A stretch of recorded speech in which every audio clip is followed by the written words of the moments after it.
வணக்கம் நேயர்களே, நான் உங்கள் லக்ஷ்மி நாராயணன். இப்போ நம்ம பார்க்க போகிறது வார ராசி பலன் 15ஆம் தேதியிலேருந்து 21ஆம் தேதி வரை எப்படி இருக்க போகுதுன்னு பார்க்க போகிறோம். ஸோ எல்லோருக்குமே எப்போதுமே சொல்கிறது தான், எப்போதுமே லக்னத்துக்கு பாருங்கள், ராசிக்கு பார்ப்பதை விட லக்னத்துக்கு பார்க்க ரொம்ப ரொம்ப சுபமாக இருக்கும். உதாரணத்துக்கு ஒரு மகர லக்னம் விருச்சிக ராசினா மகர ராசிக்கான பலன்களை பார்க்கும்போது ரொம்ப பர்ஃபெக்டாக இருக்குங்க. அதோட உங்களோட தசா புத்தி அந்தரங்கள் உங்கள் ஜாதக ரீதியாக என்ன இருக்கும் அதையும் நோட் பண்ணி வச்சு அதையும் மிங்கிள் பண்ணி பார்க்கும்போது ஒரு 90% பர்ஃபெக்டாக வருங்கிறதுல எந்த வித மாற்றமும் இல்லை, இது பர்ஃபெக்டாக வருங்க. ஓகேங்களா? அது மட்டும் இல்லை, முக்கியமான ஒரு விஷயம், எல்லோருக்குமே தை திருநாள் பொங்கல் வாழ்த்துக்கள். எல்லோருமே ரொம்ப சந்தோஷமாக இருக்கணுங்க. பொங்கல் பொங்குற மாதிரி வாழ்வில் பெரிய செல்வ வளங்கள் பொங்கி வழிஞ்சு அவ்வளோ சந்தோஷமாக இருக்கணும்னு சொல்லிட்டு மனதார பிரார்த்திக்கிறேன். ஸோ இந்த வீடியோட எண்டில் டிப் ஆஃப் த வீக் இருக்குது, மறக்காமல் பாருங்கள். மகர ராசி. ஸோ மகர ராசிக்கு எப்படி இருக்கும் அப்படின்னும் போது, உங்களது ராசியாதி சனி 2ல் இருக்கும்போது நல்ல லாபங்கள் வருவதற்கான வாய்ப்பு ரொம்ப சூப்பராக இருக்குங்க. ஸோ இதில் பார்த்திங்கன்னா யாருக்கெல்லாம் மகர லக்னமாக இருந்து சனி தசா புத்தி அந்தரங்கள் நடக்குதோ அவங்களுக்கு இரட்டிப்பு லாபங்கள் நிறைய கிடைக்கிறதுக்கான வாய்ப்புகள் நிறைய இருக்குது. அதே நேரத்தில் பார்த்திங்கன்னா சனி ராகுடைய சாரத்துலேருந்து இந்த 2-3 தொடர்புகள் இருந்தாலே சின்ன சின்ன கலர்கள் எவனா பின்னாடி இருந்து நம்மளை மூட்டி விடுறதுக்கான வாய்ப்பு ரொம்ப கேர்ஃபுல்லாக இருக்கணும். யாருக்கெல்லாம் மகர லக்னமாக இருந்து சனி தசா புத்தி அந்த ரொம்ப கொஞ்சம் கேர்ஃபுல்லாக இருக்கணும். ஸோ ஏன்னா அந்த மாதிரி விஷயங்களை பண்ணி விட்டுருவாங்க. ஸோ அதுக்கப்புறம் பார்த்திங்கன்னா உங்களுக்கு மூன்றில் பார்த்திங்கன்னா 3ஆம் அதிபதியான குரு 4ல் இருக்குது. சொத்துக்கள் சார்ந்த விஷயங்கள், அப்பா முப்பாட்டன் இந்த மாதிரி ஏதாச்சும் பழைய சொத்துக்கள் விற்காமல் இருக்குன்னா அது விற்று அதனால் காசு வருவதற்கான வாய்ப்புலாம் ரொம்ப நல்லா இருக்குங்க. ஸோ ஏதாவது லிட்டிகேஷன் ப்ராப்பர்ட்டிஸ் இருந்ததுன்னா அதெல்லாம் கிளியர் ஆகி அதனால் பணம் வருவதற்கான வாய்ப்புகளும் ரொம்ப நல்லா இருக்குங்க. அதுக்கப்புறம் 3ல் உள்ள ராகு. ஸோ 3ல் உள்ள ராகு பார்த்தீங்கன்னா புதனுடைய சாரத்தில் போய் 6, 9, 3 போதே வேலையில் நிறைய அலைச்சல்கள் இருக்குங்க. ஐயோ எத்த தின்னா பித்தம் தெளிங்கிறதுல கட ஓடிக்கிட்டே இருக்கிற மாதிரி இருக்கும். ஸோ வேலையில் நிறைய பிரயாணங்களால் கொஞ்சம் அலைச்சல்கள் இருந்தாலும் நல்ல வெற்றிகள் கிடைக்கிறதுக்கான வாய்ப்புலாம் நல்லாவே இருக்குது. ஸோ நிறைய பிரயாணங்கள் பண்ணுவீங்க. அதுக்கான வெற்றிகள்லாம் பார்த்திங்கன்னா இந்த ஒரு வாரத்துக்கு அப்புறம் பார்த்திங்கன்னா எல்லாமே மாறிடும். ஸோ நல்ல ஒரு வளர்ச்சி கிடைக்கிறதுக்கான வாய்ப்புலாம் ரொம்ப சிறப்பாக இருக்குங்க. ஸோ நல்ல ஒரு பணம் வருவதற்கான வாய்ப்பும் ரொம்ப நல்லாயிருக்கு. ஸோ இதெல்லாமே ரொம்ப சிறப்புங்க.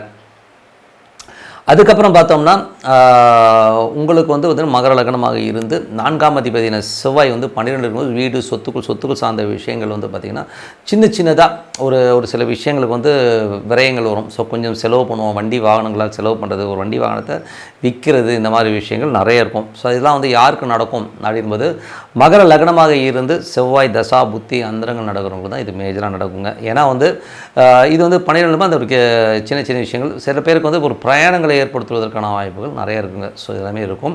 5ஆம் அதிபதியான சனி. ஸோ 5ஆம் அதிபதியான சனி பார்த்திங்கன்னா உங்கள் 5ஆம் அதிபதி சுக்கிரன் பார்த்திங்கன்னா உங்களுக்கு 11 பெருத்த லாபங்களை முற்பகுதியில் ஏற்படுத்திடுவாருங்க. ஸோ அதுக்கப்புறம் பார்த்திங்கன்னா ஒரு 12ல் வரும்போது கொஞ்சம் குழந்தைகள் சம்மந்தமான விஷயங்களில் கொஞ்சம் அலைச்சல்கள், குழந்தைகளாக செலவு பண்ணுறது, இந்த மாதிரி விஷயங்களே நிறைய இருக்கும். இதுலேயும் பார்த்திங்கன்னா சில பேருக்கு ஆன்மீக சுற்றுலா போகணும், கோயில்களுக்கு போகணும் அப்படின்றவங்க ஆன்மீக சுற்றுலாவோ கோயில்களுக்கு போவதற்கான வாய்ப்புலாம் ரொம்ப சிறப்பாக இருக்குது. இதெல்லாம் யாருக்கு நடக்கணும் போது மகர லக்னமாக இருந்து யாருக்கெல்லாம் சுக்கிர தசா புத்தி அந்தரம் நடக்குதோ அவங்களுக்கு நடப்பதற்கான வாய்ப்புலாம் ரொம்ப சிறப்பாக இருக்குங்க. 6ஆம் அதிபதியான புதன் பார்த்திங்கன்னா 12ல் கேதுவுடைய சாரத்தில் போகும்போது கொஞ்சம் வேலை சம்மந்தமான விஷயம், சின்ன மன உளைச்சலோ ஒரு சின்னதாக ஒரு டென்ஷன் வந்துகிட்டே இருக்கும். ஐயோ என்ன பண்ண போகிறோமோ, ஏது பண்ண போகிறோமோ, எப்படி இதை சமாளிக்க போகிறோங்கிற ஒரு எண்ணங்கள் பதட்டங்கள் நிறைய இருக்கும். ஸோ அதனால் நிறைய அலைச்சல்கள் இருக்கும் வேலையில். இதெல்லாம் யாருக்கு நடக்கணும் போது மகர லக்னமாக இருந்து புதன் தசா புத்தி அந்தரங்கள் நடக்கிறவங்களுக்கு பார்த்தீங்கன்னா கொஞ்சம் அலைச்சல்கள், பிரயாணங்கள் நிறைய நடப்பதற்கான வாய்ப்புகள் நிறைய இருக்குங்க. அதே காலகட்டத்தில் பார்த்திங்கன்னா யாருக்கெல்லாம் மகர லக்னமாகுது ராகு தசா புத்தி அந்தரம் நடக்குதோ அவங்களுக்கு நிறைய பிரயாணங்கள் இருக்கும். ஸோ நிறைய அலைச்சல்கள், இங்கேருந்து ஒரு ஊர் போகிறது, இன்னொரு ஊர் விட்டு இன்னொரு ஊர் போகிறதுக்கான வாய்ப்புகள், நிறைய பிரயாணங்கள், வெளி மாநிலங்களாக இருக்கலாம், சில பேர் வெளி நாடுகளுக்கு போகிறதுக்கான வாய்ப்புகள் நிறைய இருக்குங்க. ஸோ அதெல்லாமே நடக்கிறதுக்கான வாய்ப்புகள் ரொம்ப சிறப்பாக இருக்குது. 7ஆம் அதிபதியான சந்திரன் பார்த்திங்கன்னா வாரத்தின் ஒரு பகுதியில் நல்ல சிறப்பானவும் சந்தோஷமாக குதூகலமாக இருப்பீங்க. ஸோ கணவன் மனைவி உறவுகளும் ரொம்ப அற்புதமாக இருக்கும். குழந்தைகளாக நல்ல மகிழ்ச்சிகள் ஏற்படுவதற்கான வாய்ப்புகளும் ரொம்ப நல்லா இருக்குங்க. ஸோ அதுக்கப்புறம் பார்த்திங்கன்னா 6ஆம் அதிபதி. ஸோ அதில் 6ல் சந்திரன் போகின்ற ஒரு அடுத்த புதன் வியாழன்லாம் பார்த்திங்கன்னா கொஞ்சம் வேலை நிமித்தமாக கொஞ்சம் வேகமாக ஓடுறதுக்கான வாய்ப்புகள், வேலை சம்பந்தமான விஷயங்கள், கடன் சில பேர் கேட்டதுன்னா கிடைக்கிறதுக்கான வாய்ப்புகள் நிறையவே இருக்குது. அதுக்கப்புறம் பார்த்திங்கன்னா திருமணம் சார்ந்த விஷயங்கள், திருமண உறவுகள் சம்பந்தமான விஷயங்களுக்காக கொஞ்சம் பேசுகிறது, அது மட்டும் இல்லாமல் கணவன் மனைவி உறவுகள் ரொம்ப சிறப்பான விஷயங்கள், நல்ல சந்தோஷமாக குதூகலமாக இருப்பதற்கான வாய்ப்புகள் ரொம்ப சிறப்பாக இருக்குது. இதெல்லாம் யாருக்கு நடக்கணும் மகர லக்னமாக இருந்து சந்திர தசா புத்தி அந்தரங்கள் நடக்கிறவங்க கண்டிப்பாக இது இந்த மாதிரி விஷயங்கள் கண்டிப்பாக நடக்குங்க. அதுக்கப்புறம் யாருக்கெல்லாம் வந்து மகர லக்னமாக வந்து சூரிய தசா புத்தி அந்தரங்கள் நடக்குதோ ரொம்ப கேர்ஃபுல்லாக இருக்கணும் ஒரு காலகட்டங்க. ஏன்னா வந்து ஓனர்ஸ் நம்ம மேலே வந்து கொஞ்சம் கடிஞ்சிக்கிறதுக்கான வாய்ப்புகள் நிறைய இருங்க. ஸோ கொஞ்சம் வந்து நம்மளை பற்றி கேவலமாக பேச, கொஞ்சம் நம்ம தப்பாக நினைக்கிறதுக்கான வாய்ப்புகள், அவங்க டைரெக்டாக வந்து உங்களை வந்து பார்த்து அவங்க வந்து உங்களை வந்து ஏதாச்சும் மனம் நோகிற மாதிரி பேசுறதுக்கான வாய்ப்புகள் ரொம்ப கேர்ஃபுல்லாக இருக்கணும். வேலையில் இருந்துக்காலும் சரி, அது மட்டும் இல்லை அரசாங்கம் சார்ந்த விஷயங்கள்லேருந்து ரொம்ப கேர்ஃபுல்லாக இருக்கணும். இதெல்லாம் யாருன்னா மகர லக்னமாக இருந்து சூரிய தசா புத்தி அந்தரங்கள் நடக்கணும் ரொம்ப கேர்ஃபுல்லாக இருக்கணும் ஒரு காலகட்டங்க. 9ஆம் அதிபதி. ஸோ 9ஆம் அதிபதியான புதன், 9ஆம் அதிபதி புதன் வந்து பார்த்திங்கன்னா உங்களுக்கு வந்து 12இல், அதுவும் வந்து கேதுவுடைய சாரத்தில் போகும்போது நிறைய அலைச்சல்கள். ஸோ இதில் வந்து பார்த்திங்கன்னா தொழில் ரீதியாகவும் சரி, வெளிநாட்டில் போகணும்னு நினச்சிட்டு போது கண்டிப்பாக வந்து வெளிநாட்டில் ஒரு வேலை கிடச்சி அதில் போகிறதுக்கான வாய்ப்புகள் நிறைய இருக்குது. மேற்படிப்புக்காக போகணும்னு நினச்சவங்க ஒரு லோன்ஸ் கிடச்சி அதில் வெளிநாடுக்கு போய் படிக்கிறதுக்கான வாய்ப்புகளும் நிறைய இருக்குங்க. ஸோ அதெல்லாம் கிடைக்கிறதுக்கான வாய்ப்புலாம் ரொம்ப நல்லாயிருக்கு. இதெல்லாம் யாருக்கு நடக்கணும்? மகர லக்னமாக இருந்து புதன் தசா புத்தி அந்தரங்கள் நடக்கிறவங்களுக்குலாம் கண்டிப்பாக நடப்பதற்கான வாய்ப்புலாம் ரொம்ப நல்லாயிருக்கு. 10ஆம் அதிபதியான சுக்கிரன். ஸோ 10ஆம் அதிபதியான சுக்கிரன் வந்து பார்த்திங்கன்னா உங்களுக்கு வந்து 11 நல்ல லாபங்களை தரும் தொழில் ரீதியான விஷயங்களில் முற்பகுதியில், அதாவது திங்கள் செவ்வாய் புதனில். வியாழன் வெள்ளிக்கு மேலே நிறைய செலவுகள் நிறைய அலைச்சல்கள் இருக்கும். ஸோ அடுத்த லெவலுக்கு போகிறதுக்கான அலைச்சலுக்காக, தொழில் ரீதியான விஷயங்கள் மாற்றங்களுக்காக கொஞ்சம் அலைச்சல்கள் ஜாஸ்தி வருவதற்கான வாய்ப்பு, கொஞ்சம் செலவுகளும் அதிகமாக இருக்கும். ஸோ அதை வந்து நம்ம கண்ட்ரோல் பண்ண முடியாதுங்க. ஸோ இதெல்லாமே நடக்கிறது தான். ஸோ அதுக்கப்புறம் 12ஆம் அதிபதி குரு. ஸோ 12ஆம் அதிபதி குரு வந்து பார்த்திங்கன்னா 3இல் இருக்கும்போது யாருக்கெல்லாம் வந்து மகர லக்னமாக இருந்து குரு தசா புத்தி அந்தரம் நடக்குதோ நிறைய பிரயாணங்கள், சொத்துக்கள் சார்ந்த விஷயங்கள் வந்து பார்த்திங்கன்னா நிறைய மாற்றங்கள் இருக்கும். ஏதாச்சும் வந்து அவுட் ஆஃப் வேலை வந்து ஏதாச்சும் கிளியர் பண்ண முடியுமாங்கிற எண்ணங்கள் நிறைய இருக்குங்க. ஏன்னா வந்து செவ்வாயோட சாரத்தில், அது 11ஆம் அதிபதி சாரத்தில் போகும்போது எதிரணிகள் ஏதாச்சும் லிட்டிகேஷன் கேசஸ் இருக்குன்னா அவுட் ஆஃப் த கோர்ட் போய் மாற்றிக்கலாமாங்கிற எண்ணங்கள் வரும். ஸோ அவங்க பேச்சுவார்த்தைக்கு வருவதற்கான வாய்ப்புகள் நிறைய இருக்குது. இதெல்லாம் யாருக்கு நடக்கணும் போது, யாருக்கெல்லாம் வந்து மகர லக்னமாக இருந்து குரு தசாபுத்தி அந்தரம் நடக்குதோ அவங்களுக்கெல்லாம் நடக்கிறதுக்கான வாய்ப்புகள் இருக்குது. அதுவும் கேது தசாபுத்தி அந்தரம் நடக்கிறவங்களுக்கு வந்து அப்பா சம்பந்தமான விஷயங்கள் வந்து பார்த்திங்கன்னா கொஞ்சம் மன உளைச்சல் ஏற்படும். அப்பாவுடைய உடல்நிலை சார்ந்த விஷயங்களும் கொஞ்சம் மன உளைச்சல் ஏற்படுவதற்கான வாய்ப்புகள் ரொம்ப கவனமாக இருக்கணுங்க.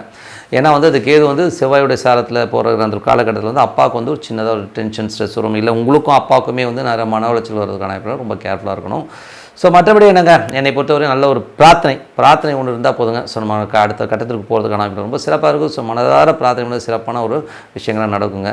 ஸோ டிப் ஆஃப் த வீக்கில் இப்போ நம்ம பார்க்க போகிறது என்ன அப்படின் போது, எல்லோருமே வந்து ஒரு அஷ்டம சனியோ 7.5 சனியோன்னும் போது ஐயோயோ அப்படின்னு சொல்லி பயந்துடுறோம். ஸோ உதாரணத்துக்கு ஒரு சின்ன விஷயம் சொல்லலாம். அப்படி பயப்பட வேண்டிய அவசியம் கிடையாது.